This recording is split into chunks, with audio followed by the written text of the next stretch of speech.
Welcome to the business of being healthy, where we are passionate about treating our health as good as we treat our wealth. Shelly Bryan here, and I am obsessed with sharing real life experiences and wisdom to help save you time, heartache, and money as you continue to grow personally and professionally. Twice a week, we push aside that BS to take massive intentional action. And I promise by tuning in, you will receive the straightforward talk you've been waiting for, filled with actionable steps that will inspire you to achieve the health and wealth you desire while you are building your empire.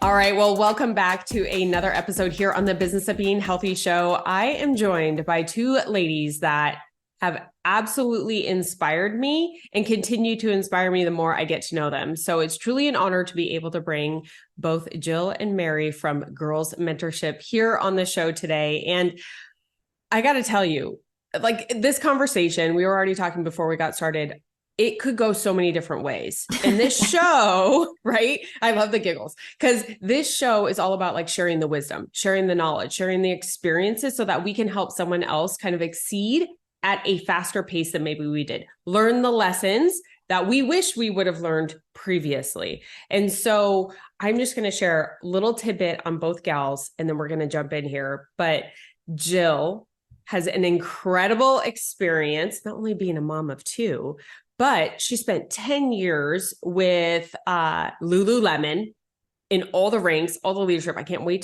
to hear some of that experience. I already see it in you a lot because I know you in person. You have also, both ladies are Sun Devils, which is fantastic. We can be friends. I was a little bit worried that one of you guys was from like a U of A. And I was like, I don't know how we're going to handle this conversation. But I did not go to Tuscany. No, I sure didn't. I love it. I love it. But you both have experience with coaching and leadership. And that is exactly what you're doing right now with Girls Mentorship. My daughter Reese had the opportunity to experience both of you firsthand this summer in your amazing Pursue More summer camps. And you know what? Let's just dive in. Let's dive in. So welcome, ladies. Thank you. Hi. Hi, Shelly. We're pumped to be here. We're usually in person, so being on the other side of a screen is different, but we're here for the party regardless. And you guys came ready, which I loved it. Loved it. Okay. Well, let's dive in here really quick because I want to talk about this partnership. Because I've shared this on another episode. I was raised with the thought partnerships are made in hell. Don't do them. Okay. That's the business advice I got. Yeah. And I'm going to tell you, I've had two business partners and that was proved true. But then I see people like you. I see two people like Coley and Lindsay. And I'm like with the foundress and I'm like, they're doing it. I see Laura and Jacqueline with Shine Image. They're doing it. And so I see the two of you with something that you have created. Happy 3-year anniversary, by the way. Thank you. When it comes to partnerships and starting a business from nothing to now, what are some of the biggest takeaways that you wish maybe you knew sooner when you started? It's funny too, because some of that advice that I just want to add on to that is don't do business with friends. And so we have literally just ditched it all. And I think experience matters. I had a partnership in business prior to entering this partnership, which didn't go well. My two choices were to either leave the partnership or burn the building down with two people inside. And I figured that I don't really look good in bright orange, so I might as well maintain my freedom and walk away from that business, as hard as it was, because you don't just start a business to let it go. You start a business a lot of times because it's your heart and soul and you want to help people and you want to make an impact. And the business I started prior to this was a CrossFit gym. We talked about health and wellness. This is a health and wellness show. That was everything to me because it saved me from the chapter that I was in prior. So knowing how important CrossFit was to me, I wanted to take it and help other people, quote unquote, get saved from whatever was going on in their life. And it was painful to have to walk away based on a bad partnership. So I knew walking away from that I needed to take a breather. And the fact that this partnership came up so organically was a green flag to boot. I had known Jill through Lululemon and through friendship since 2016, and this partnership didn't start until 2020. So we had 4 years of never once thinking that we were going to work together. So our interactions were purely based on a solid foundation of friendship, both together and individually, which I think was a huge help when we first had the conversation of what it would look like to actually start a business together. Mm-hmm. Mm-hmm. Jill, how about you? I know. I'm like, should I chime in? Of course. For me, I left Lululemon. So I was in a team dynamic. That's all I knew for 10 years. And then I jumped in 2018 to be an entrepreneur, a solo entrepreneur, for a solid year and a half, 2 years. And that's where Mary and I really started to bond over what she was going through and what she was working on, while I was also trying to figure out kind of the next ideation of who I was becoming and the career path that I had once known, and now I'm really kind of trailblazing and paving my own way. I needed connection. I needed other women who were doing similar things to also like bring me along and to help guide me and be there as a sounding board. So that was really how our friendship started to blossom. And I also knew that she was heavily invested in personal growth and development. Mary has done a ton of work on herself, as did I. And I think really that is my biggest takeaway that I want to say around partnerships. You have to be able to do the work and to have a solid foundation in order to come together and build a partnership. So I really felt good coming together, knowing that we were talking similar language, even though our experiences were different. And I tried the whole solo entrepreneur thing, and what I was craving and missing the most from my former life at Lululemon was a team. And a team, I don't need a team of 80 like I had or more. What I needed was just one more person. I thrive in bouncing ideas off of other people, and I miss that camaraderie. I missed the partnership and the joy that a team brought me. And so when Mary and I were really kind of exploring what this whole chapter of Girls Mentorship was going to look like, I knew she was the missing link that I needed in order to really thrive as an entrepreneur. So one thing that there's so much in that. So I just encourage anyone listening in, like, go back and re-listen to that if you're thinking about going into a partnership. And this is this conversation is going to evolve, but I have to say that because I'm like listening to both of you guys and taking my experience, the experience Chris has had. And I'm like, yep, man, I wish I knew that. But one thing that I loved that I heard from both of you was that you were both open to growth. I can tell looking back now in my experience, I was open to growth. I was open to learning. My partner was not. And so we weren't speaking that same language, and we weren't going, right? We weren't yoked together. We were not at all, right? Maybe the end goal was the same, but we were not going at the same pace. And so I can hear that in both of you. And that's one thing that I've had these conversations with other business owners, potential, is making sure that both sides are open to learning new things and open to growth. Were you gonna add Mary? Yeah, you're absolutely right, because I don't want to paint the picture that we don't have our spats. Obviously, you work with your spouse. I know there's disagreements, and we have to walk away from one another asking the question, like, do you want to be right or do you want to maintain the friendship?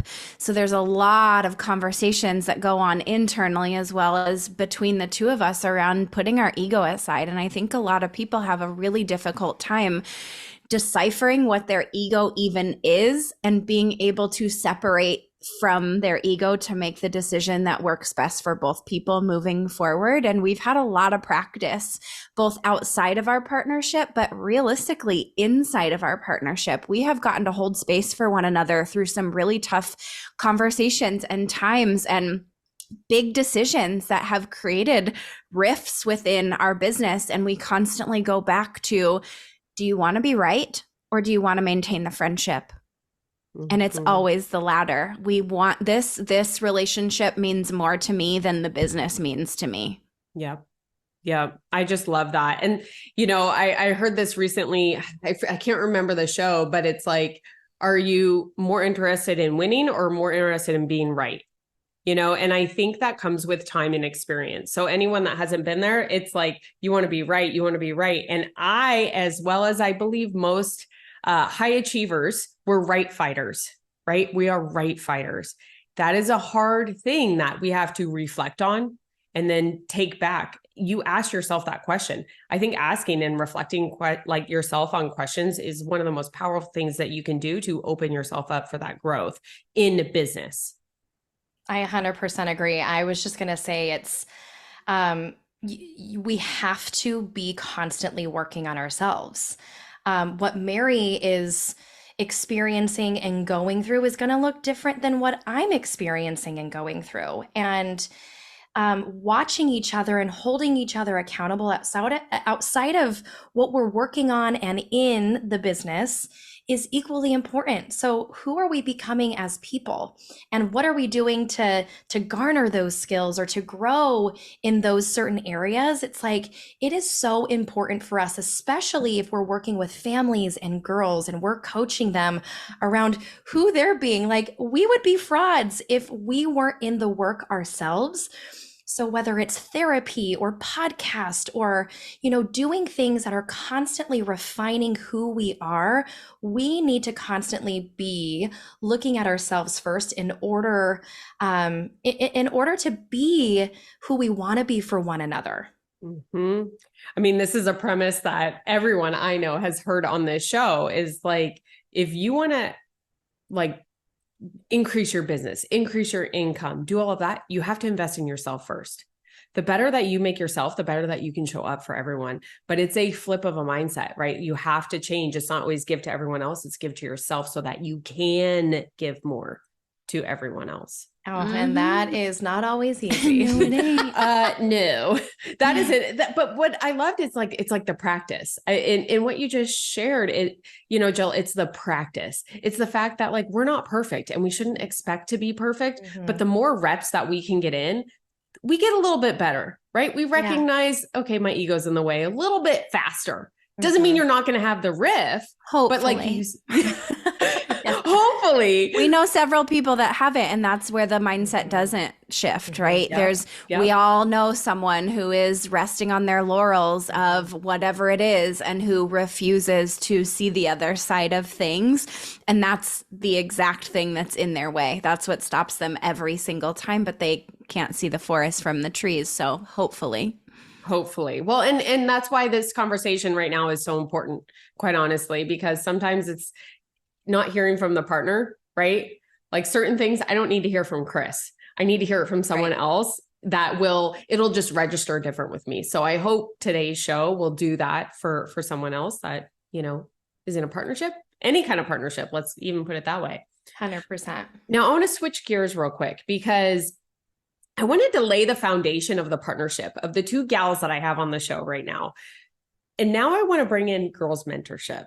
I want to talk a little bit about Girls Mentorship, where it came from, why, and then we're going to kind of dive into some other stuff within it. So Jill, why don't you go ahead first and share kind of the backstory on Girls Mentorship? The backstory is, honestly, this was a total accident. It wasn't like hey, when we were working together at Lululemon, we were like, hey, you know what would be really cool if we started a company for girls? It was so organic, like Mary had mentioned. And during COVID, when I was exploring what was next after Lululemon, I started really kind of just saying yes to different opportunities. So I was working with moms, and then moms led to girls. And I kind of became this like performance coach for girls, and not just girls. It was kind of like a niche down. It was like a niche down demographic where I was working with high school girls. So I was working with sports teams and all sorts of different athletes on their mindset to help them gain confidence in their sport. So when COVID happened, Mary was my go-to friend. I was like, you're the person that's going to come over and we're going to get through this, whatever we're going through right now as a country together. And I was getting asked if I was doing anything for girls as the world had shut down. And honestly, I didn't even think about it because I was kind of all consumed with homeschooling my two kids. And I got asked a few more times, and that made me really be like, okay, well, why don't I just throw something out there? So I put together what was called Camp Social. It was a 4-week call series where I was going to open it up to my athletes, but then I was like, well, all girls, honestly, are stuck inside just as the next person. So I really just said, any girl between the ages of 14 to 18, come on this call. And it's really just a space to hear what you're going through, to support you in through those feelings. And I also, excuse me, I also knew that I didn't want to lead or facilitate that call by myself. So I knew this one was coming over, and I knew where she was at in her life. And I was like, she would totally be down, because we've had conversations before about her sister. And I'll let Mary kind of share a little bit more in a second about that. But Mary was like my hell yes girl. She was like, oh, totally. I'll totally jump on this call. And in my mind, I wanted to switch out the facilitator every single week. But after week 1, after we facilitated that first call, there was something that just told me that we need to finish this ride for the next 3 weeks together. It was the Holy Spirit. It was God being like, I am going to show you what's next. So sure enough, 4 weeks later, we watched these girls come on week 1, super timid, overwhelmed, stressed, to 4 weeks later, feeling like they were lighter and more free and had new ways of thinking to go and overcome challenges or whatever they were being faced with. And we looked at each other and we were like, oh my gosh, we can't just be like, okay, well, bye. That was it. Later. Thanks. Yeah. So the long story long, 4 p.m. for drinks on the patio. That was really the start of Girls Mentorship. It happened during COVID in the kitchen of my house. And we were like, let's if that was what happened in 4 weeks, we spent 1 hour with these girls every single week.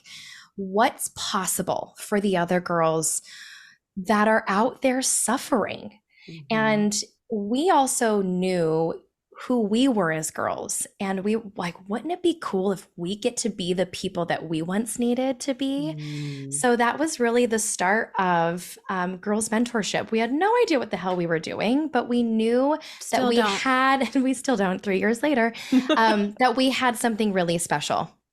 That is so great. And I love that it like organically came out. And this is like, you can see even the partnership forming right here that we just talked about. All right, Mary, give it to us, because I know that you have another very important part. Well, and it's so interesting because this business was built on what we had previously talked about a few minutes ago in terms of our own personal growth and development. So Jill and I had invested thousands of dollars and hours into going to conferences and things like Landmark and PSI, because there was a realization for us, obviously differently in different chapters of our life, that we were the ones getting in our own way. And if we were the ones getting in our own way, then we had the key to figuring out how to not do that anymore. So by the time we had come together, we had personal growth and development seminars up in coming out of every pocket, basically. Like, it was something that we were really invested in doing. And what we had then transitioned it to, we were both entrepreneurial minded, and what we had seen was a lot of our friendship groups, the women that we were surrounding ourselves with, helping other women. And I think we actually both tried our hand at doing that. Like, I'm a coach for women, and it just didn't fit us. It wasn't who we were. We weren't succeeding at it. It felt hard. It felt sticky. So the fact that this came up, the conversation, the comment has been made, and it's carried on throughout our business. It's like a red thread, seriously. If I would have had this when I was younger, I wish I would have had you guys when I was younger. And for me, I come from a pretty tumultuous past. I come from domestic violence and abuse and divorce. And unfortunately, when my parents got divorced, my dad hooked up with somebody new and had another child, which effectively starts the cycle all over again. It's not like he got a divorce and was like, I need to look in the mirror and solve what's going on internally with me before I spread all of my goodness into somebody else's life. Nope. He just went right into the next thing. And unfortunately, he is still that way. There's not been a whole lot of taking accountability or anything that would solve. So he had another child, which she is 11 years younger than me. And things started to go wrong, I would say, right away, because the relationship between him and her mother was just as bad as it was between him and my mother. So this child is growing up in the same toxicity as I was. The only saving grace was that they didn't live together. So they got time apart. My dad actually took several moves from Colorado to Arizona, we're both from Colorado. And there was space there. Unfortunately, my little sister's mother passed away from cervical cancer when she was 9. So there's a 9 thing going on here. My parents got a divorce when I was 9. She then had to come live with my dad when she was 9, which he was not about anything. Grievance counseling, therapy. He was kind of a, she'll be fine, rub some dirt on it, let's go. Obviously, that is not the case. What we know scientifically about our neurology and the way our brain works and how we take in trauma and how it manifests itself later in life, it began manifesting itself for her between 8th grade and her freshman year of college. And she tried committing suicide, I would say 4 times, if my memory serves me, between her freshman and sophomore year of high school. And this is where I really got to come in and be for her what she was lacking. And I was 22 years old at the time. I didn't know what I was doing. I didn't know how to help. I didn't know how to navigate. But all I knew was that I was the only one that she had outside of my dad, and she needed an advocate. So I'll never forget dropping her off at an inpatient unit. She was living at a long-term inpatient unit at the time.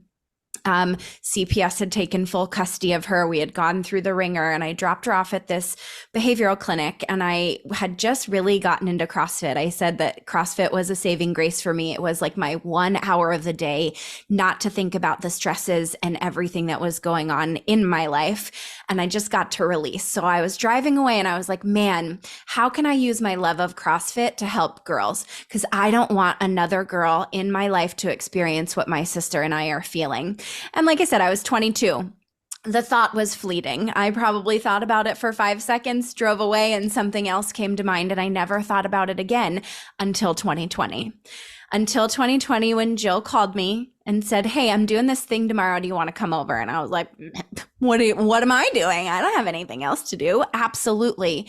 And that spark ignited. So it wasn't CrossFit. It wasn't necessarily CrossFit that I was utilizing in order to help girls, but I was given a pathway to actually do what I said I wanted to do 7 years ago in order to, I don't know, remedy my past or make my pain into somebody else's purpose and give them sort of a guidebook that I didn't have.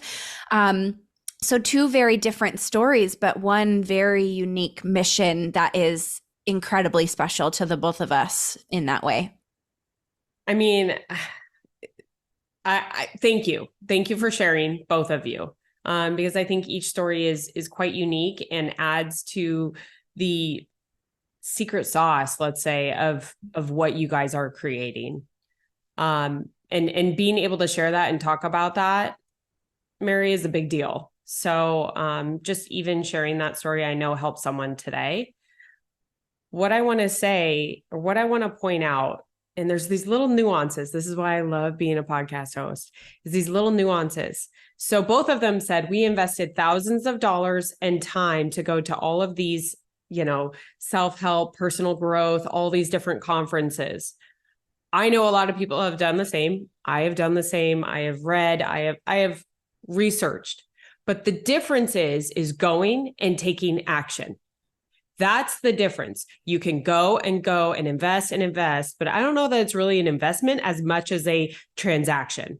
They made it an investment. So that's how I'd say is anyone that is on that personal growth or that growth, not necessarily just in skills, right? We have business skills, we have relationship skills, communication skills, all these different things, but it's taking that action on what you learn is most important. So I love that you guys are proof of that. Go ahead. I want to just say I made myself wrong for not taking action for a long time, not really giving myself grace to just get poured into for the first few years that I was doing it. Because you're right, there's a huge event high where it's like, I want to replicate that. So I'm going to go again and I'm going to go again and I'm going to go again, but nothing changes outside of our lives. I needed a solid, I don't know, I would say I was literally driving by an old residence today, and that was from 2018. I had first started personal growth and development in 2016. So there was a solid 4 years where I didn't feel like I was putting it to good use. And I did. I made myself wrong for it. I had to have a lot of conversations with me in terms of, Mary, you've missed out on this for 25 years. You grew up in trauma, and it's okay for you to go into these rooms and get poured into, and that is it. Mm-hmm. So if you're also in that position, it is okay for you to just absorb and absorb and absorb for a little while, but I couldn't agree more. You absolutely need to be taking action or have a plan to take action at some point, whether it happens organically or inorganically, it doesn't matter. It matters the steps you're taking. 100%. Jill, did you have something to add? Yeah, I was just gonna also say that I didn't think that my journey of personal growth and development would ever lead me to me being an entrepreneur. I never had dreams or goals to own my own business. Never. My dream and my goal was to get married and have a family. And why I was on this path of figuring out who I was and the patterns of behavior that I wanted to stop was because I knew I was going to self-sabotage the things that I really, really wanted. And those were the relationships in my life. So for me, it was like, I wanted to learn how to people better, how to be better. What does integrity mean? Because I had no concept of that. I was like, wait, you're supposed to actually follow through on what you say you're supposed to do? Little things like that, which then when I started practicing, so to your point, Shelley, being in action and really proving to myself, man, I'm worth it. And I can keep promises to myself. And wow, now integrity is a value of mine. And now I'm starting to see that in other people, or I see the lack in other people. And I'm starting to collect friends, and I find my husband this way. And now it starts to you start to become the version of who you want to be. And then that's where the attraction happens. Then you're attracting opportunities. That's when the doors happen or open for you.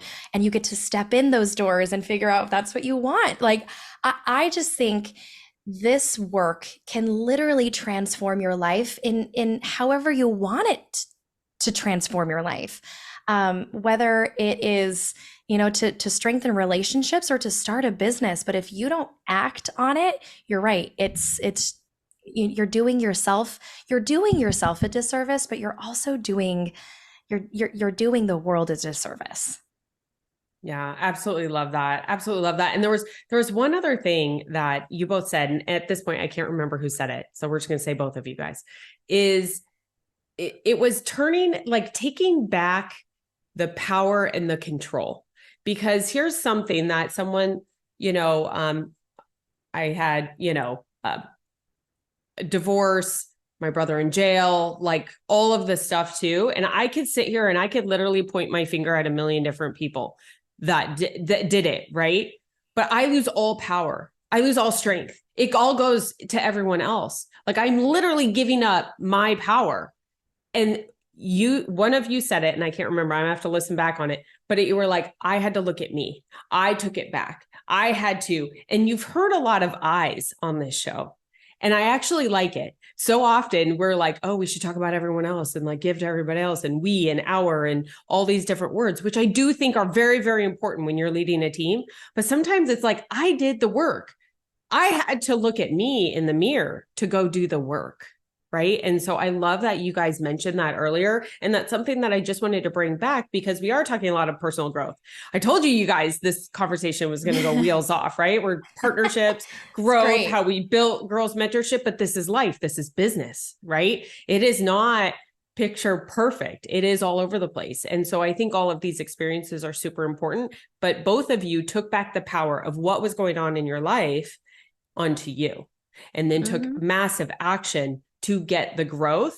It was messy, I'm sure, but man, still is. Oh yeah. I swear, like right now, oh yeah, with all the growth Chris and I are having, I'm like, wow, these are new feelings that I'm not really loving, but okay, here we go. But it's like, we know that we have that proof of doing the work previously and the outcome. So the more that you can provide that proof to yourself, the better that you can become in whatever that looks like for you, right? Everyone has to define that for themselves. 100%. So let's keep this conversation going. However, I want to take a little turn because I know with all of this growth, I'm trying to decide which way I want to take it because I know with all of this growth, you guys see a lot. With experience, you start seeing things, right? Like Jill, you just mentioned, like you start seeing people with integrity. You start seeing the people that you want to hang out with. You see things from different lenses with experience and the work that you've done on yourself. And one of the things that, I mentioned earlier, Reese got to participate in the Pursue More summer camp. And I know that you obviously from the very first 4-week call schedule that you did, that you just shared, seeing parents and kids. And I think that one thing that I always loved to talk about back when I was mentoring and consulting was how mom is leader in the house, right? In so many ways. And I'd love to hear your thoughts because a lot of business owners, a lot of entrepreneurs, a lot of high achieving people, not even just women, listen to this show who are also heads of households. Right. And I think it is such a great honor that we are in this position, but sometimes maybe we don't remember that role and what's going on. And so I'd love to hear your kind of correlation that you've seen between the kids that you've, worked with and maybe some parents so that we can make that correlation. God, and it's so simple. It feels like we know this. We know this as humans, but we don't practice it. Behaviors are caught, not taught, y'all. Behaviors are 100% caught, not taught, right? It's the old adage of nature versus nurture. And of course, nature has a big play in it. You learn things from nurture, but when your kids are watching you act a certain way every single day or say something in a certain way every single day, of course they're going to emulate what you're saying.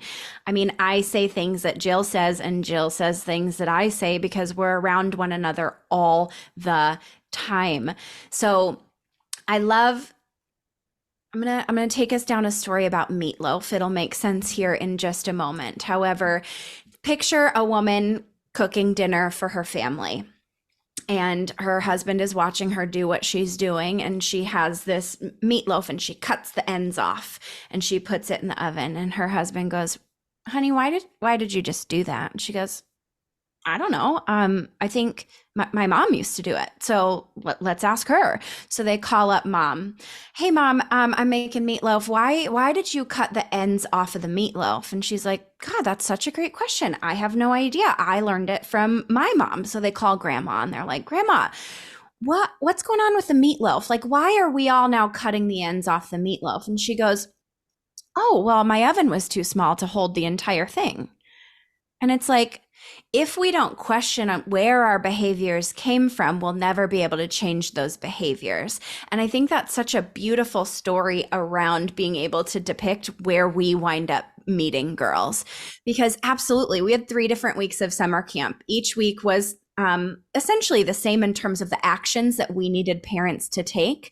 But it was very clear if parents were not taking action, their kid was more of an issue for us. And I'm saying issue in a way where maybe they didn't listen, or maybe they talked back a little bit more, maybe they weren't engaged. Like, you could absolutely see it and make a correlation between, okay, mom or dad didn't fill out the waiver the 5th time I asked.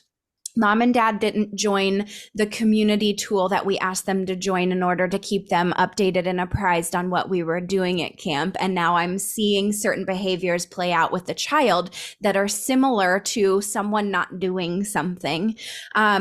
So yes, we're literally creating carbon copies of ourselves and putting them out into the world. And if we are not careful in our actions, our kids are going to pick up those same actions and recreate them in their world.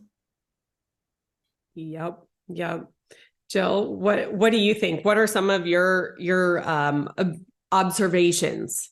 My observations, well, it like brought me back memory lane. I was like, man, I just can't, like week 2 was hard for us. It was. In summer camp because parents just couldn't get what they needed to get done. That we were like, honestly, it was to keep their child safe and to make it run more effectively for us. And week 2 was by far the hardest, the most challenging, unsafe, just kidding. The most challenging group Wheels that we off. had. Wheels were off. The wheels were off. So I was like, man, isn't that true? What I want to say, we experience what Mary just shared all the time. And I think there's one other thing that I want to bring into this conversation, and it's around when you do have a working parent and that their work or their play or their personal time isn't greater than their child. So we also saw a lot of high achieving moms who had a great personal life, or she was kicking butt and taking names in her business. And that is priority for her. And it was kind of like shooing her daughter into us, being like, you know what? Like, can you kind of like give her some advice and raise her and fix her a little bit? So the discrepancy between that and what we often see is that this girl, the daughter, is screaming to be seen. And mom, unfortunately, is so busy achieving and doing great things, I'm sure, that this daughter is going to be searching for that validation and approval elsewhere. And if we're not careful, because this girl was 10 or maybe 11, she's going to find it in boys. She's going to find it in drugs and alcohol. She's going to find it on social media. It's going to turn quickly. And I mean, it can happen like that. It's crazy. The conversations that we're having with 9-year-olds that 2-3 years ago, we would have never been having. So also we get stuck in the story of, well, my daughter's only this age, so she's not quite ready for that conversation. And we're like, oh, she was sister. ready 2 years ago, honey. Yeah. So I just want to also, I just want to mention that of like, hey, this is a good gut check. It's an inventory check around what is priority, and not to say that the pendulum needs to swing from one to another, but like, where's the happy medium? Because we saw that so much with girls where it was just like, I wish my mom gave me the time of day, or my dad, or, you know, whatever that is. And we think that we're giving our kids everything with experiences and material things, like that's going to buy them love and happiness. And it's not. It's not. And we're seeing it, unfortunately, through the camps and the workshops that we're leading. And if we can get more families, if we can get more moms and more dads and just more human beings to know that what Mary said, things are caught, not taught, it can literally do a 180 for families. And I wanted to have this conversation, you know, because this is a tough one. This is a tough one to hear sometimes. And I think both perspectives that you just shared are so, so important. You know, questioning where behaviors came from, like we as parents, that's our job. We need to do that. You know, I always joke, and if my mom's listening to this one, sorry, mom, but like from my parents, I learned what not to do. I learned what not to do. Right. Yeah. And that's okay. Like that's what I took. So I can now apply that as a parent. Right. But the other flip side is that we are in this driven world of high achieve, go, win at all cost. But like at what cost? At literally our most cherished things in our life. They're the one taking the brunt of it. Right. Let alone we're going to get to health. Don't you guys worry about that. But like our health takes it, but so does our children. And that right there is like made me really question. I'm going to pose this question to the audience is like, what is success? What is your success? And what it was 10 years ago is probably very different from what it is now, as it should be, because you have evolved. And so I think taking inventory of what that success is, it has changed for me. And just to share on a quick side note, there was a period in our life where I was climbing that corporate ladder like nobody's business. Get out of my way, right? And my kids were young. I was on a plane 70% of the time, once a week or twice a week, every week. And Chris took a primary role, right? We had the business to be able to do, he had the business. I had my corporate job that I thought was ridiculous. And that's what happened. I missed out on a lot. I got a rude awakening one day. And now I like to say I got my priorities straight. It was very hard. And I still think back to a lot of the decisions I made. But now we're in a season of growth with our business right now. Right. And Chris is in the field a lot on the construction, and mom is taking that more primary role with the kids. That being said, we've been here before. Our roles were reversed, but we've been here before. So now Chris and I can have those conversations about what we learned last time, so that with our kids, we can make sure that we are applying it. So in no way am I saying we aren't going to screw up. I guarantee it. We are. But man, we're going to learn a lot faster and recognize it. So absolutely. I think that's just something I just wanted to add in, because I think this is something that it's such an honor to be in this position. Yet we need to talk about it more and understand the gravity of our decisions when we're out there achieving. Right. And talk about it more with your kids.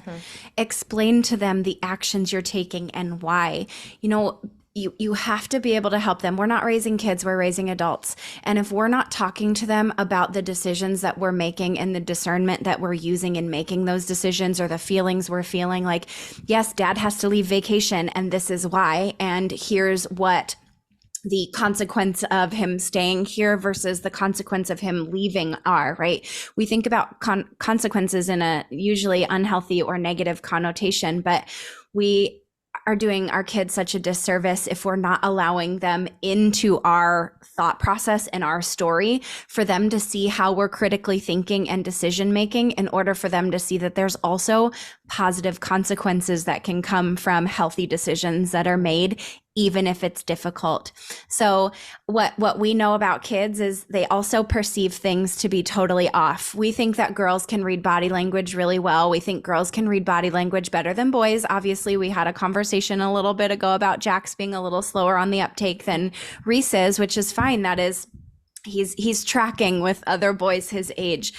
But we think girls are so good at reading body language. You might come in after a hard frickin' day at work and be stressed about that. And you know what she's going to do? She's going to internalize it. She's going to think, mom's mad at me. Okay, if mom's mad at me, why is she mad at me? And she's going to go through the Rolodex.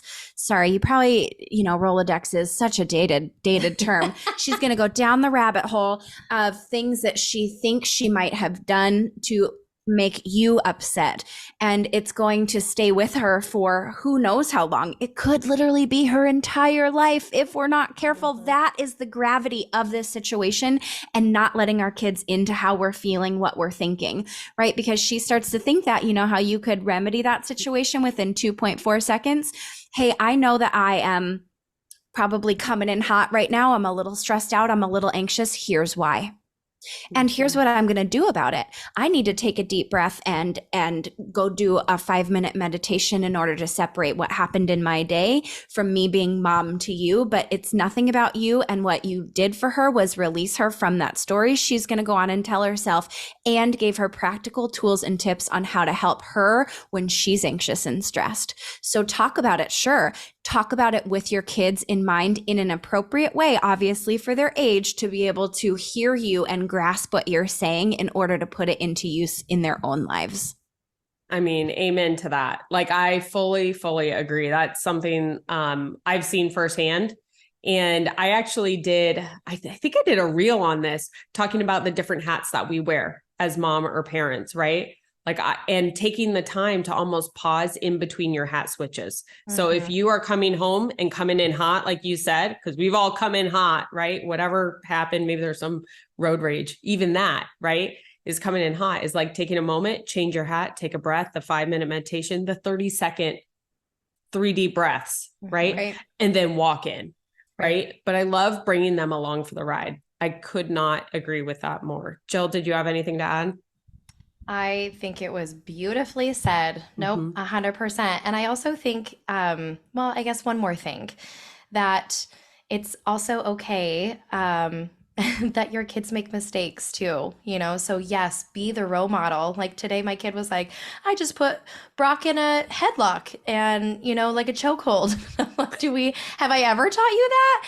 And that's okay. This is part of the practice. So remembering too that you have to, Shelly, you said it beautifully earlier, you have to put in the reps. So if you said it once, say it 10,000 more times until the chokehold and the body slams stop, you know, they're also practicing. So we have to remember that we've gotten to this point because we've practiced, and we also have to let our kids make mistakes and practice time and time again and fall down and get back up. So giving them some grace and space to do that as well. I love that. I love that. This conversation has been so great. And as we kind of bring it around here, I would be remiss if I did not bring up health. Because one thing that I always love seeing, you know, with both of you gals, you're both healthy, you both eat great, you both like take the time to go move and even just sit in silence, right? Health isn't always about like go, right? Or all the like your check off list of things to do. But I would love to share, because you guys both have like an exercise background, right? Working at Lululemon, like you've been in this, but now you're on your own. You're running your own business. Schedule is kind of like up to you, right? I mean, with of course, like, you know, parenting requirements and stuff like that, but like it's your schedule and things can kind of get pushed aside, especially as we're growing a business. What are some tips that you could provide our listeners with, like how you've been able to incorporate your health into your daily life owning a business? This is something I'm relearning for myself, because I was Gym Mary for the better part of a decade. People knew me as my Instagram handle, which they still do, but my Instagram handle was the manicured meathead. Like I was the girl who owned the CrossFit gym. I was the girl that helped you do this with your workout regime. I was the girl you went to if you needed a meal plan. And for me, I quit my personal training in 2022, December of 2022, to take the leap into Girls Mentorship. So for me, I really have had to take a huge separation and a huge step back from being meathead Mary, Mary who works out all day, every day, because we often find our value in things that are outside of us. And it's been a really big lesson for me. So my advice might sound a little different. I had to give myself a massive amount of grace when I wasn't moving my body, because it's taken the better part of 8 months for me. I'm not going to lie, to like want to move my body again. And I say that to say I didn't throw everything out the window, simply because I haven't really intentionally moved my body over this last year while I'm acclimating to what this new season is. Doesn't mean I've eaten like a total asshole. Doesn't mean I've thrown sleep out or not drank water or not been mindful of my screen time, or, making decisions that don't support me not moving my body as much as my body is used to being moved, while I figure out what's next for me and what's best for me. And I think that's a really important call out, because we often compare ourselves to people we see on social media who are like, you have the same 24 hours. I've worked out 17 times today, eaten my chicken, and it's like, we make ourselves wrong for certain decisions. And I have had, again, another opportunity to look myself in the mirror and say, you're okay.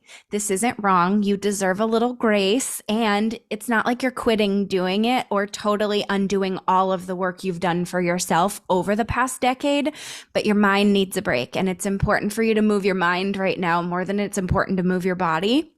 And I'm getting back into it, which is cool as well, where it's like my body is finally craving it again. And I think that's where the miss was. So it was easy for me not to do it.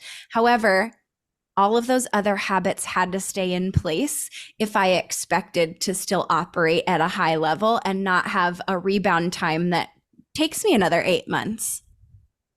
Oh, I just love that. I just love that, because I mean, we are pushed and bombarded all day long, especially on social media. Like, you should do this, cold plunge, sauna, infrared, don't eat this, no, eat this, like good food, bad food, like all the time. And just like taking a big old step back, but not letting go of all the core habits that are good. Right. So I really, really, really love that, Mary. Jill, how about you? Similar. We are very similar in as far as like pulling back and resting our body. Depending on the season, and Shelley, being a mom, like we have different routines throughout the year. We have the school routine, and then it's summer routine, and then it's, maybe there's a season where you're really pushing the business routine. And I'm now coming back into a routine that I'm excited about. Like I'm coming into a routine where it's like, okay, how do I really own my schedule so my schedule doesn't own me? So if I prioritize working out, where does it fit within our work schedule and our in between meetings and in between school stuff and my kids' after school activities? So what I'm really practicing and what I'm like, really trying to put my best foot forward is figuring out, okay, I work better, even though it's hard for me to wake up in the morning to move my body. That's the best time for me to do it, because then the rest of my day is pretty much work and kids and the priorities that I'm expecting, I'm anticipating, all the while making sure that I am drinking my water and, not making myself wrong if I don't go to the gym. I love what Mary said, that there has to be healthy habits outside of just moving your body, because if you don't make it to the gym for a week, it's like you're not terrible and awful. You can, hang your hat on being like, you know what, but dang, I've walked, or I've meditated, or I've done other things that supported my health journey. It doesn't have to just fall on me moving my body. So I'm recommitting to a schedule that is that works for me versus my schedule working me. I love that. So two things, like I love the support. You're like, I'm making decisions that support me, not just what I should be doing, right? Like what people tell me I should be doing. So I really love that.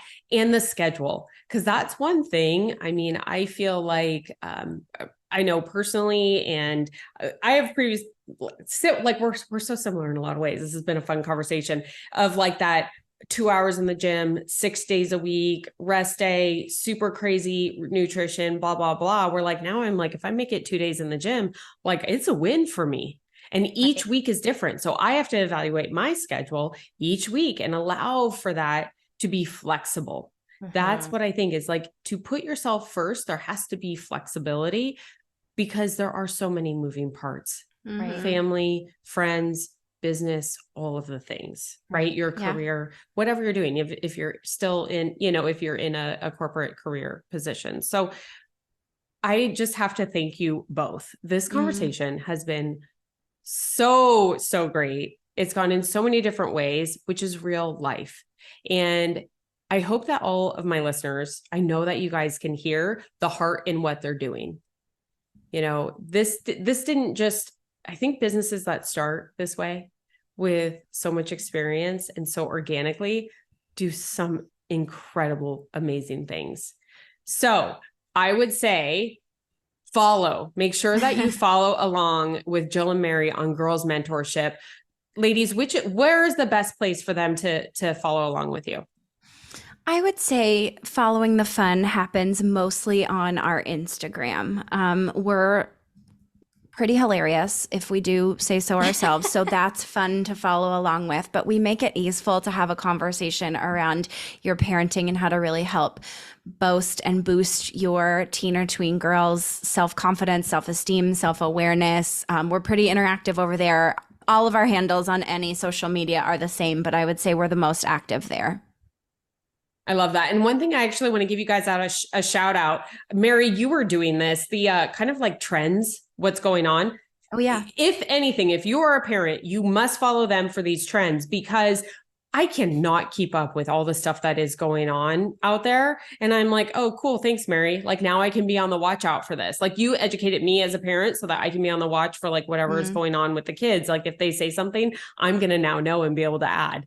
Right. Which again shows that I'm investing in the kids. They're going to see that. So follow for the trends, which I think is such a big thing. So thanks for that call out. We appreciate that. And I know they take effort. So thank you for doing that. Thank you. That's not easy. She's an investigative journalist. I am. A new skill you had no idea that you had. Exactly. Another hat that she wears in the business.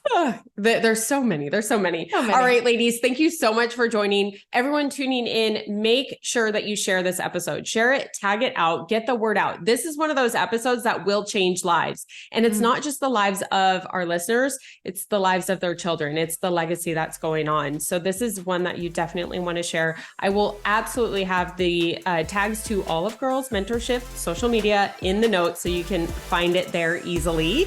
And I just want to say thank you again. Don't forget, we are in the business of being healthy here. Have a great day. Bye. Thanks, Shelly. Bye, everyone.